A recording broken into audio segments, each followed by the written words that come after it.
Hey, what's going on, everyone? Aaron Murray here with the Players Lounge, and we got a Georgia versus Tennessee. Ben Jones, Team UGA, Thomas Go Edwards, Dobbs. Josh Dobbs, Team Tennessee Go on the Vols. left.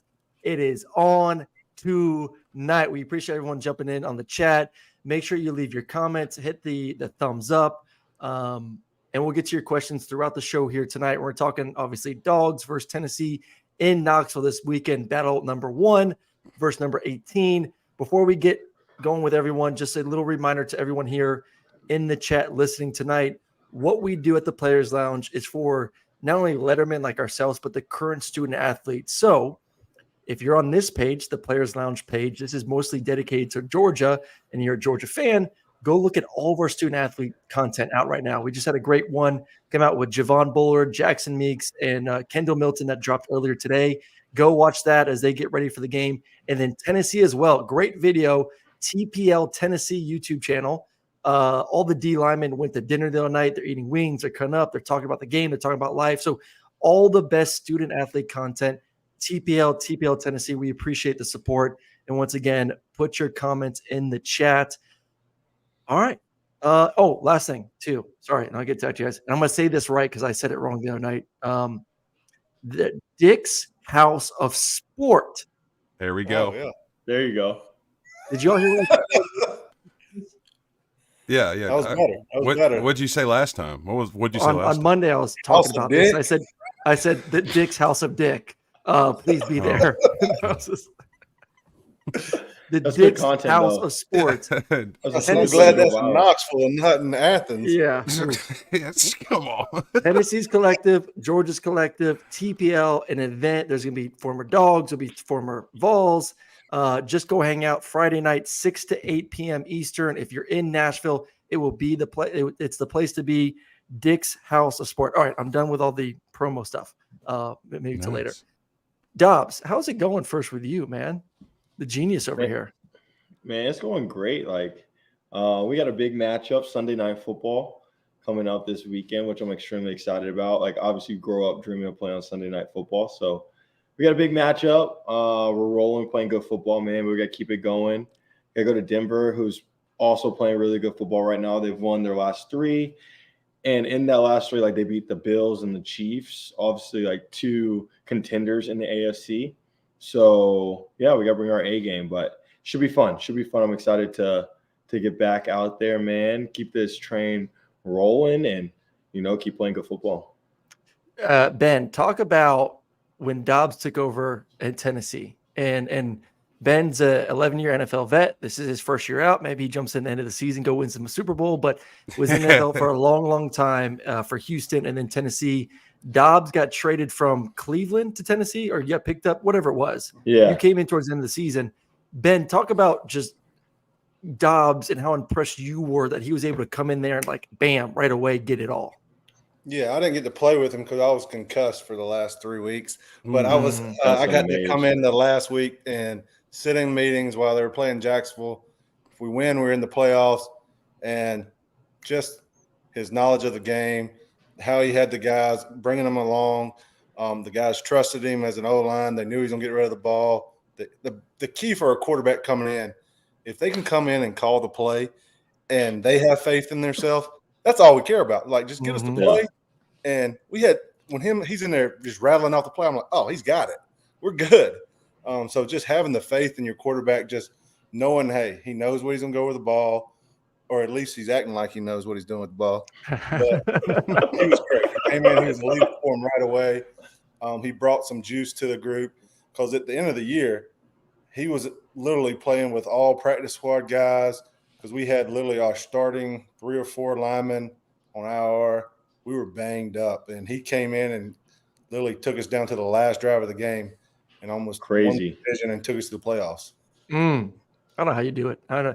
Thomas, you're best buds with John. How does he do it? Give us a little insight Hey, man. of the man over here. Don't tell them all the secrets. Yeah, Give me man, the I secrets. can't spell the secrets. The first thing I have to just get across to the viewers, man, it's a privilege to be sitting. I'm, obviously the best athlete out of these 4 with the with the most storied, most decorated. So These guys, it's a privilege for these guys to sit here and talk football with me. So, but back to your question. But yeah, Dobbs is always just kind of taking it one day at a time, man. I think just all, never kind of letting two opportunity get too big, and facing it just like it was a day of practice. And it's funny because like when it all happened, like, we were texting each other and it's, he's excited, but already looking at the next week, already looking at what is he doing to get better from rehabbing and stuff. And, today at the complex till 7:30 watching film and coming straight back here and jumping on here. So like, I just think I think the kid's got it in him, man. And,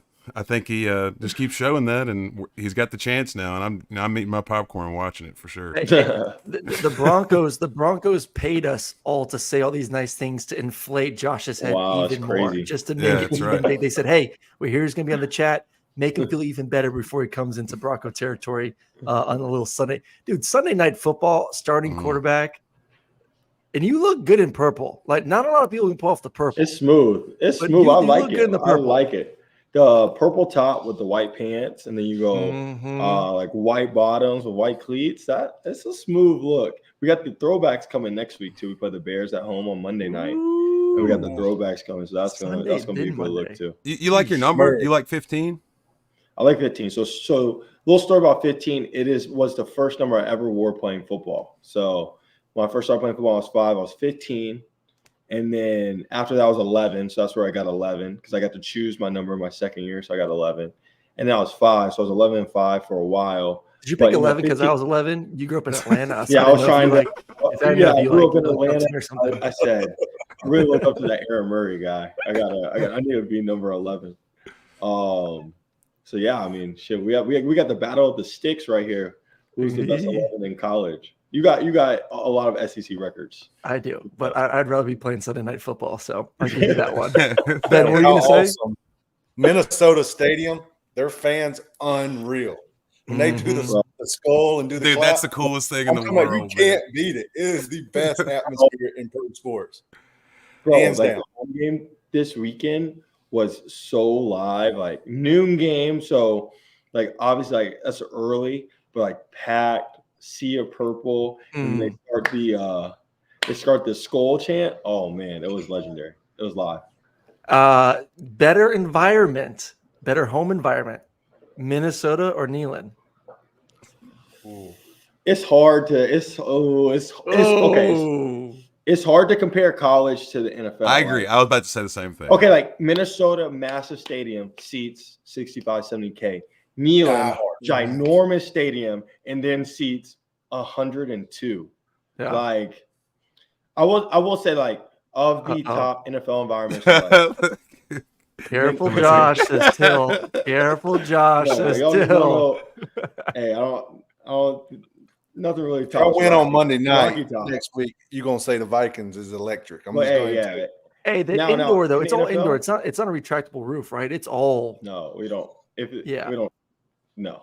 So that sound stays in there pretty good. Yeah.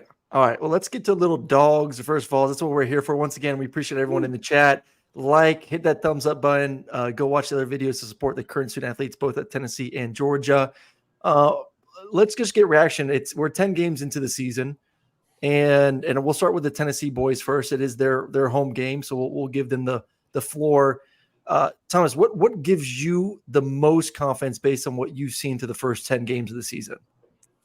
I think, first part of the season, the D-line, man, we did a really good job early in the season, really all the way about halfway into the season of disrupting the quarterback. And, I think that is something that's got to come back this weekend. Really, honestly, before that even, though, is just, the home environment that we create this weekend is going to play a big part into this game. And being able to keep that momentum, like throughout the year, like a South Carolina game where we won with defense, the crowd was a huge factor, stayed engaged, never had those moments where those noise canceling plays that kind of linger for a while, so, D-line stepping back up, I think that, what we saw earlier in the season, that's going to be advantageous for us to, that's kind of the biggest thing I'm thinking of. What about you, Josh?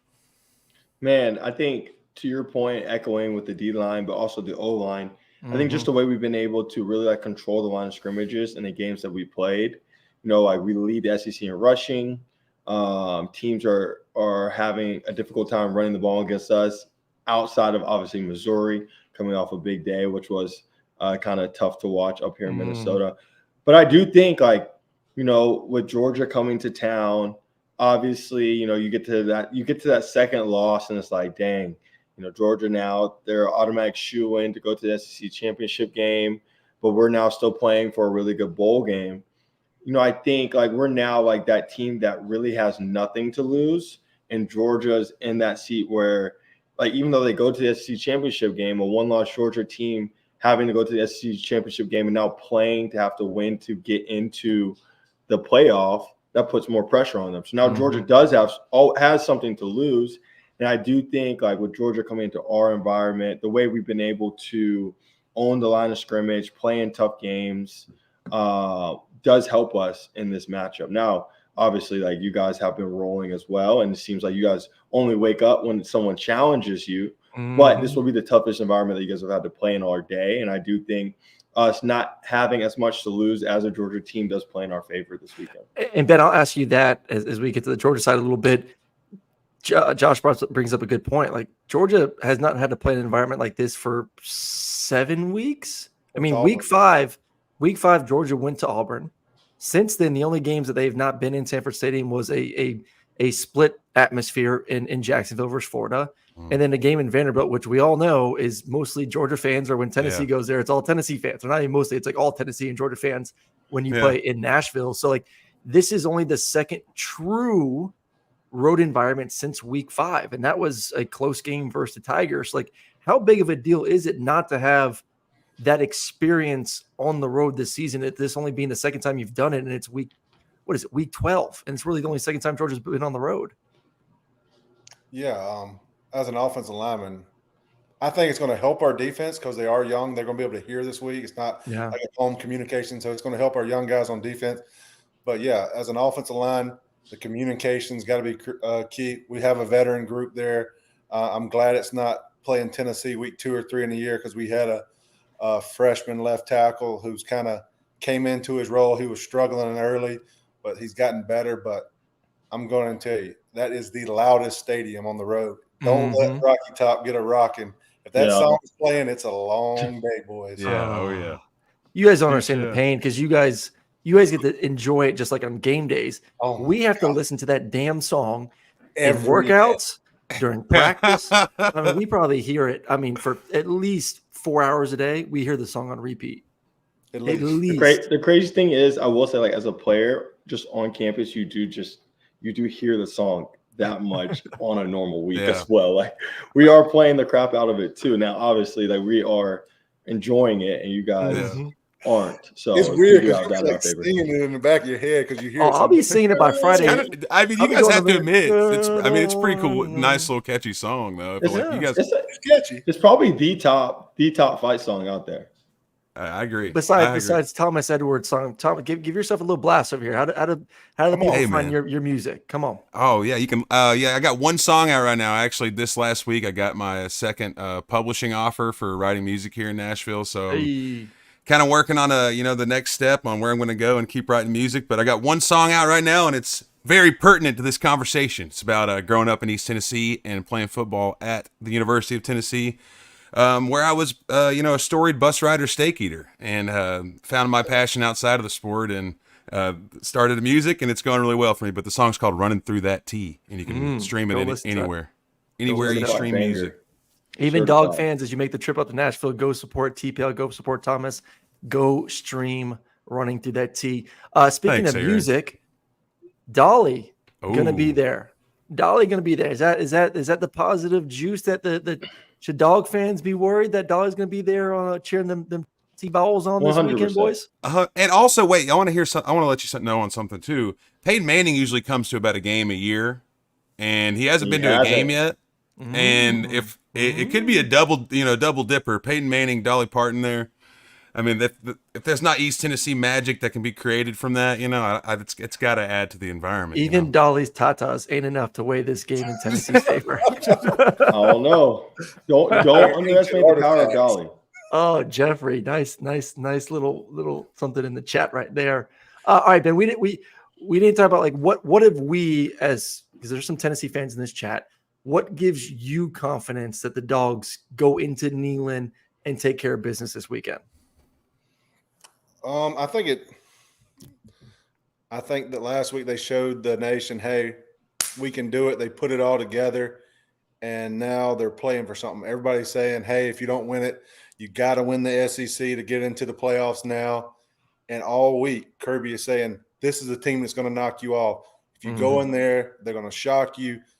Last year, we went in there and ended their season, and they are going to be chomping at the bit. So if you step in there and just put your toe in the water, hey, it's not going to be good to you. So he's going to have them ready. And I know if a game like this doesn't scare me as much as going to like a Kentucky where the environment's terrible, you kind of walk through it. Their stadium's so electric. It's a huge game. No matter if who's winning, who's losing, that game's always special when you go into Neyland because you walk in there at the Sea of Orange, hearing the music, you get fired up to play. Even as going on the road, I love playing on the road in the SEC because it was so much juice in that atmosphere. That's one of the stadiums I'll never forget about playing in. Yeah, everyone keeps asking me, like, is this a letdown week for Georgia? I was like, no, like going on the road against 100,000 people, like, you better have everything buttoned up before you get into that environment. So, like, they're going to be so focused, tuned in, ready to go. I'll flip it over to you guys. Like, Ben and I have talked about, like, going to Knoxville was an absolute nightmare to play in. It's a different vibe. Like I think I said this earlier on our Georgia Letterman show on Monday. I love going to South Carolina because it was fun. Like the sandstorm, the waving, that was like fun energy. Yeah. Knoxville was like, this sucks energy. Like this is an absolute bitch. What's the worst for you guys? Like what is like for Tennessee? What do you guys say that's the hardest environment besides obviously Georgia? I know Eric Ainge loves going to Athens. Besides going to Athens, like what is the most intimidating environment that Tennessee has to go to year in and year out, or every other year, I guess? I'd say like Florida, honestly. Like the amount of bad blood between Florida fans and Tennessee fans, like that rivalry is just something that is the heart and soul of SEC football. And so going down there, like their fans just detest you because they detest our fans. And you go down there and it's in that swampy, humid environment. They do play a little games now with their locker room and stuff. I think when we went down there my junior year, ironically, the AC was out and it's 97 degrees and humid. And it's third week of September. It's still it's hotter summer in the locker room than it is outside on the field. So that was probably the toughest environment. And because it's also similar to what you're saying. Like if you're down there as a Tennessee anything, like they just really don't like you. And so they try to make the environment as miserable as possible for you to play in, compete in, watch the football game, whatever it is. Like they don't like it down there. I think what you said about South Carolina being fun though is right because all the corners of their stadium are open. So the sound just leaves it. It doesn't really get loud, but like, they're always doing the sandstorm thing, waving towels. And I remember we went on the road there one year and Dobbs had a day against them one time. And that was a fun environment for them to be when the crowd's involved the whole game, and then you get to experience that the whole game, and then leave with a win. Like that. That's cool. It's a cool environment. But Ben, is Tennessee? Go ahead, Tuscaloosa. Yeah, Tuscaloosa. I think was a cool environment. I don't know if it was like intimidating, but I think just like a road environment. It was one of those that like I remember back like going to like because they weren't scared of Tennessee wins. Back then. Now they are. Florida wins. Florida wins that question though. For some reason, is it Tennessee, Ben, that the away locker room doesn't have doors on the stalls? I don't close the stall anyway when I poop. I know, but there's one stadium in the SEC where there's no doors in the stalls. So like I'm going to the bathroom, I'm just walking by a bunch of offensive linemen just sitting there, just hey Aaron, how's it going? I'm just like, please put some damn doors on these stalls. That side of Neyland is a little older. I will say it is a little older for sure. Mississippi State was kind of 1905. Mississippi State was pretty old school too, on the little wooden benches in a square. I'm like, this is old. I don't think Georgia's locker room was that good for visitors either. I don't know if they've changed it or not. Tight. Georgia's locker room is very tight. It's in the older part of the stadium too, but it's a little snug in there. That's such a funny psychological part of playing on the road. Is it like that in the NFL, y'all? Yes. going Yeah, it to like, depends. Chiefs or the old school Raiders. Dude, I was gonna say the old Raiders. We had to 2 double up. toilets for the whole That Raiders, whole that team of the Raiders Raiders. Dude, stadium. we had a some guys had a double up locker to the Raiders. Yeah, Yeah. awful. Now we play in Denver. We've been playing in Denver this weekend. That's They so have nice. the best visitor locker room ever. It's so nice. Like spread out, just like plenty of space. It looks like a home room. Yeah, it's They're just nice over there in Denver. They don't mean any wrong. All right, I'm gonna get to a That's question what real gets quick. me in the NFL. You got all that money. You should be able to give me at least something to get in the hot tub. I'll be in there in the shower with a trash can trying to get in the hot tub. My old butt need to warm up. I'm in the trash can for the game. They don't spend money like college football. They ain't got that kind of money. All right. CJ Allen thoughts. Got a player of the week. Dude is a beast. Looking forward to seeing him on Saturday. I agree. That's 33, Ben, the linebacker for Georgia. Absolute stud filling in last week. And Kirby told us from the beginning of the season, like, this kid is mature. He's learned the playbook. He took spring extremely seriously. And that's why he's on the field. That's why he's balling out right now. He acts and plays like a second, third year guy. I mean, he's going to be, man, next couple of years, he's going to work himself to be a potential first round pick in the NFL draft. He keeps playing like he did last week. So huge get CJ Allen playing as well as he did last week. We'll see if he can do it against this Tennessee offense, which is a little bit different. All right. I want to get to talk about things that we feel good about. What makes you nervous with Tennessee's offense this year, Dobbs? I'll start with you first. Like, break down what you've seen from Joe. What does Joe need to get better at? And are you worried about him at all this weekend? I think like Joe's shown the ability to rise to those moments. Like, I know it might not as always have looked like how we thought like the offense was going to look, but when you lose 2 receivers and a quarterback to the NFL as high draft picks, like the offense is going to look different. But I have, obviously like on the road in Missouri, I kind of like removed that game. But the other games, man, like I have liked how Joe has risen to every single moment. Like even on the road at Alabama, we're winning the game at halftime. Mm-hmm. We're in a 1-possession game going into the 4th quarter. And that's what the SEC games come down to. And so I think like for a game like this, like I think he's prime, like learning from his mistakes on the road at Missouri, or where it was like, how can I finish out the game better at Alabama? Like now I have a top ranked team coming into my environment where I'm comfortable, that I don't have to deal with any crowd noise on offense. We can run our up tempo offense at pace as fast as we want and get the defense on their heels. I do think like this is a game, like we do see him like emerge more out of his shell and like kind of rise up to the moment and make those plays down the stretch to put our team in a chance to come out with a victory in the end. Well, they are undefeated in Knoxville, and he has had his best games in Knoxville. I mean, it's true. Like people always laugh like, oh, he so-and-so has better stats versus lesser opponents and better stats at home. Well, no crap, because he's playing against lesser teams where he's playing at home in an easier environment. So like that is a big part and should help Joe Milton. Thomas, what do you like, or what are you encouraged by like the offense? I know there's been some change ups on the offensive line. They've kind of rotated some guys. Like, Georgia struggled a little bit getting after the quarterback at times this year. Do you think that unit can take care of business to give Joe the time that he needs?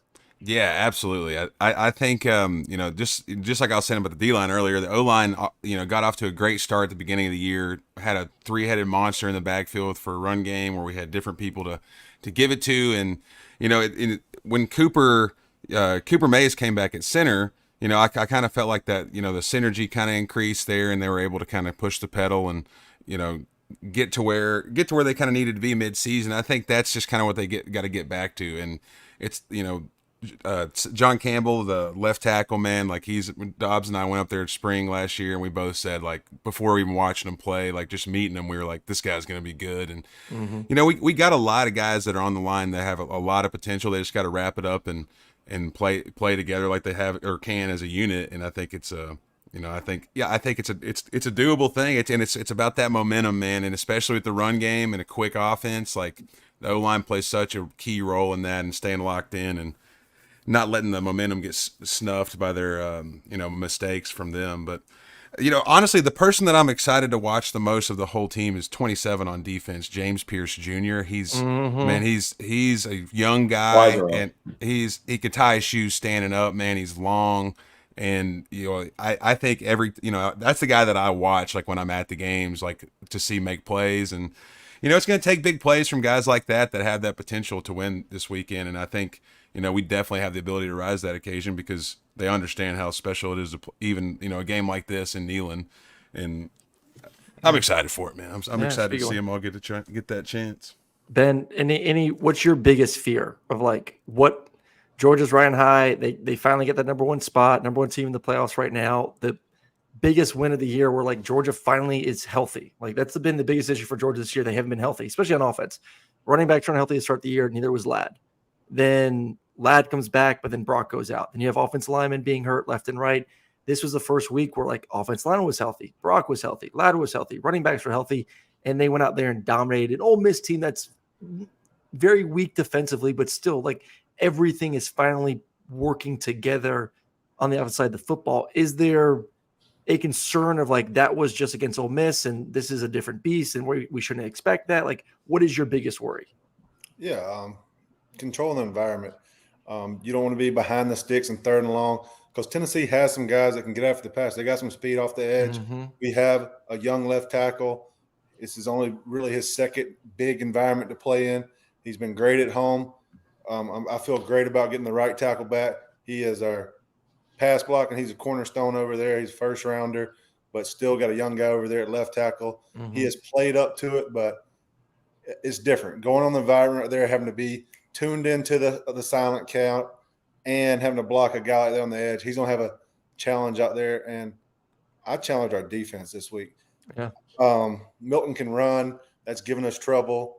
And they can run the ball. They can pound the ball. And they got weapon.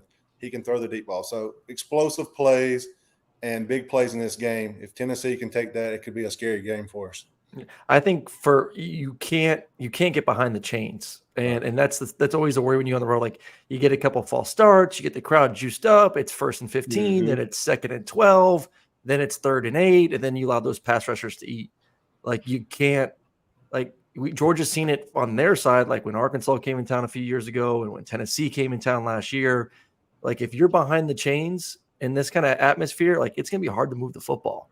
And that's still a good Tennessee team and a good front that can get after the quarterback. So like first down success, getting that first down to quiet the crowd, and then obviously scoring in the red zone. And then, Tennessee is struggled a little bit in explosive pass plays. Like, don't let them get juice throwing the football down the field. Because if that part of their offense opens up, then all of a sudden the run game gets easier. Milton's ability to run gets easier. So, like, make them drive the field. And then make them execute in the red zone. If they're going to score, make it hard. Like, you cannot let that passing game turn into something. Someone asked me this today. It reminded me, so I don't know if y'all know much about, like, David Beckham, but, like, one of David Beckham's first goals ever, he kicked it. It might be his first goal ever. Kicked it from midfield. Just kicked it right over the goal. He said touchdown. Someone asked me today, like, what happened? That touchdown goal, the other football. What happens if they did that? Just like first play of the game, they max protects 25-yard line, max protects for Joe, let him run around and just launch a 75-yard Hail Mary to start the game. Do you think it's nowhere from the end zone? I mean, it's not NFL Street, though. Like, you can't really, like, that stuff usually doesn't work. I mean, I feel like the Hail Mary is one of those plays where if it worked every time, you just run that every time. Like, the DBs would just, like, stop running. Like, oh, these guys are at the 20-yard line in the opposite field. And he just all of a sudden launches it down the field 75 yards. And it goes over everyone's head. And there's this receiver chilling in the end zone. Like, could that be a play? Could you do that? He has the arm strength. I mean, he does have the arm strength, but you got to protect. Would it not catch the defense by surprise? Like it caught the goalie for Beckham by surprise. Like no one would have thought Beckham would have kicked it from midfield. When you got a guy on your team named Squirrel, you better be ready for anything. Yeah, you better launch that name Squirrel. That's why I wore my camo. So we can go some squirrel hunting. I'm just saying, just trying to give you guys some explosive plays. That was his coaching point against Joe. He was like, hey, like he can throw the ball far, so do not stop running with receivers no matter how far down the field they get. So like that is being coached as a defense mechanism against him because he can heave it. He can launch, I think. All right, got a question from Jiggle. Legit question for Dobbs. What's your IQ, bro? 50. I don't know. I'll answer for him. 50. I don't even know what like the scale of IQ is. Never done IQ test officially. I guess like an SET is technically an IQ test, but What'd you get? 2020 out of Hey. SAT? out of 2400. We had to take the writing part too. Oh, I thought it was at a 1600. I was like, what? Yeah, you got No, extra I You got credit. over 1600. I did get perfect Those on the extra math. points I come got an from. 800 on math. Jesus. There you What go. about what's the test you take before the NFL draft? Wonderlic? Wonderlic? I don't know. I never saw my result. I didn't see Wow. Mm. They don't show it to you? No. What? I They got just mine. used it I was against like, you. I think I was You're like a like- low 30. Yeah, for some reason my coaches don't like me. They won't tell me why. All right. Before we get to our score predictions here, I want to go around and do favorite moments in this rivalry from everyone. I think Ben and I, we may have talked about this the other day, but we'll do it again. I will say this though, because I think I know what Dobbs is going to be. That was one of my first games back. And I went with my dad. It was actually my bye week. I was with Kansas City. It was our bye week. We went back to Athens. It was my first game back, I believe. And we were sitting right there in that end zone with the Hail Mary hit. And just like, Sorry about that. was that your favorite moment? Oh, without a doubt. Yeah. Because I grew up in Alpharetta, I think 60% of my graduating class of high school went to UGA. I can literally remember all of my neighbors every Saturday growing up. Neighbors, people I played Pee Wee football with. Like right after the game, they ran home, put on their red, and went to go watch the Georgia game. And I was just sitting there miserable because I didn't want to watch the Georgia game at all. Like I wasn't a Georgia fan at all, being from Alpharetta. But I grew up around all these Georgia fans. They all went to college there. Like I think, 3 of the cheerleaders for the football team, were literally went to my high school and were cheerleaders in my class at Alpharetta. Like it's just a very small world. I knew a lot of people at Georgia. So to be on the road senior year, obviously we started off 4-0. We were hot. You guys were ranked team at the time. Like that was easily my favorite moment of the rivalry. God, Easton throws an absolute dart for the touchdown. He did throw a dime, I think the bro. game's Man, hey, over. you know what? I always say this. Malik Foreman, the guy that Easton that was the cornerback on that receiver, and he went to my high school, and we played football since we were little. And I always tell him every time I see him, do you call Dobbs every month for thanking him for making you not the most hated cornerback in Tennessee history? And because for Dobbs having one of the greatest plays in Tennessee history too, he should be thanking him for screwing up. yeah, he goes. Dobbs Yeah, should be thanking him for So he screwing set me up. We were about oh to yeah, take you're a knee. right. You're right, man. When we Dobbs knocked knock calling it down, him. we take a knee. We move on. Yeah, Hey, shout out to exactly. Malik though. No hate. Shout out Malik. Malik for me. All right, Thomas, your favorite moment of whether a play you had or just like a moment that you experienced, wearing that ugly ass orange. Yeah, come on, Aaron. Well, I mean, like I said, like my experiences were mainly driven off the field as opposed to you guys. You guys made them on the field, but I think my favorite moment, Georgia obviously was Hail Mary game, but then also our freshman year when my other teammate from high school that played with me at UT blocked a punt and was the first time we wore gray, right, Josh? That was the first Smoky Grace. That was Aaron's senior year. Yeah, you were there. Yeah, What's that? You lost to him? I never lost. 4-0 versus they- Tennessee. They No, won. You guys that- won because Pig dove for the pylon in overtime to win and fumbled the ball at the back. fumbled the ball at the end zone. Well, first but of all, I we didn't think get the ball. We still hadn't had possession yet, so it wasn't to win. It was to score a touchdown the first go. You like to say it's did you really have it in you, Aaron? Did you think you could do it? Yeah, damn right. We would have scored. We would have No, y'all ran. I'm just Y'all kidding. ran inside zone twice and kicked a field goal, went home. Damn right we did. But that environment though in the beginning of the game, like that's like Mm-hmm. top 3 or 4 loudest times I ever experienced kneeling. Like Oklahoma was first, when we played them that same year maybe, but and the outcome wasn't where we wanted. But the environment that game, Smoky Grays for the first time Tennessee's worn anything other than orange and white, so it was. Tim Hey, Collins look, was see- the best. Smoky gray better than the orange. I don't know All if right, it's better. I You know, love the Tim. Smokies. They're sweet. Ben, your favorite moment in this rivalry? Just whooping them. Oh my god! No, I always like going on the road versus Tennessee. Yeah. Getting to experience that environment, it makes you come together as an O-line. It sees you work so hard in a week, you can't simulate how loud it's going to be. And when you're in that huddle and Murray's screaming as loud as he possibly can, his voice is cracking, and you still can't hear him. So I'm like, oh, I hope this is the play he's calling. But that is the coolest thing because you don't get to experience that anywhere else in the country. Going there and hearing that crowd, you can't beat it. I will go with that Smokey Gray game too. We had 3 guys tear ACLs. Y'all had the dumbest ass field. You had the biggest hump Y'all of were any complaining SEC about that team. field after. Yeah. Do you guys not hate playing? Like I would throw pregame warm-ups, and I felt like I had to throw downhill because the hill was. Do you remember that, Ben? They fixed it helped me. since. It gave me speed running through there. Yeah, that's why damn Chubb tore his ACL. We had 2 or 3 guys tear their ACL. I know Chubb did. Midway through the third quarter, because we had a bunch of guys tear ACLs that year. Midway through the third quarter, y'all are winning. It's loud as hell, and I'm looking around the huddle, and I have 2 walk-on receivers in the huddle. And I'm just like, and I've never thrown to like either of them. I'm like, oh, this ain't gonna be fun. And and then like later, I just said, I'm running, and that's when I had to run. I split the 2 dudes, got to the 5. You knew you were gonna run it before in the huddle. They were like shaking in the huddle. They were literally shaking. I was like, oh, this ain't good. I'm just running. I'm out of here. That was a lot of fun, that football game. All right, we got 333 people live right now. We appreciate everyone jumping in. Hit that thumbs up button. Also, subscribe to this channel. Go subscribe to TPL Tennessee to go get all their content as well. We got football shows. We have baseball shows. We have softball shows. We have Lady Vol shows. We got all the sports. If you want to know what it's like to be an athlete right now in college football, college basketball, college softball, whatever it is, TPL at Tennessee and Georgia has the best coverage directly from the student athletes. So they appreciate your support. We appreciate your support.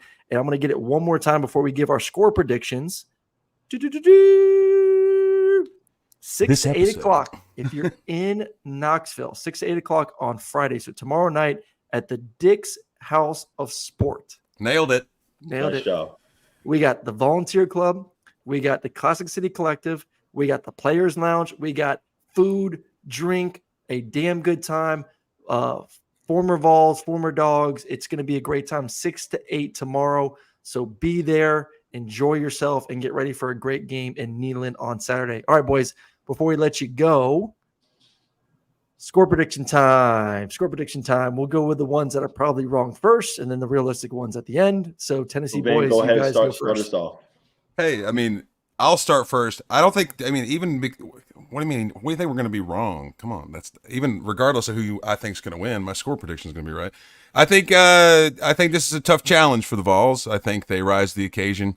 I'm going to be there in attendance, and I'm actually electing to stand in the crowd, like in the stands, just to feel that place. You know, I feel like it's one of those that you just got to be in the, crowd to experience. You know, you're like the lady from Alligator Nights. I just love the feeling in my bones. Yeah, that's right. That's right. Yeah, I think that's exactly right. I want to hear the sound on turn 3. You know. Yeah. I think it's going to be a hard fought battle. I got Tennessee 31, Georgia 20. Ooh. Wow. Wow. Turn my camera off. Leave. Oh my God. Wow. All right, Dobbs. All right. As Thomas said, we got the number 1 team coming to Knoxville, coming off a loss to Missouri, a little low by the offense. It was a tough day in whatever the name of that city that Missouri's in. But I think we revive, we're rejuvenated, and we stick it to the Dogs. In a shootout, we win, walk-off field goal, 37-34. Wow. That's a lot of points. That's a lot of points. Let's go. 38-17. Oh, that's respectful. Tennessee to win. Losing by 20 points. I like that. I like it. I'll go 35-17. You guys losing by 18 points. I like that. Dogs cover, baby. You heard it here first. All four hosts have picked the Vols to win, including Georgia alumni by 20 points. Shocking. All right. Well, everyone, y'all, if you're going to Knoxville, enjoy yourself. If you're in Knoxville, have a great time. Dick's House of Sports tomorrow night. We appreciate all the love and support for our current student athletes and lettermen, both at the University of Georgia and Tennessee. For Thomas Edwards, Josh Dobbs, Ben Jones, I'm Aaron Murray. Go Dogs. Go Vols. Well, That's right. Go Vols. Go And we Dogs. will see y'all next week for more great content at the Players Lounge. See y'all later.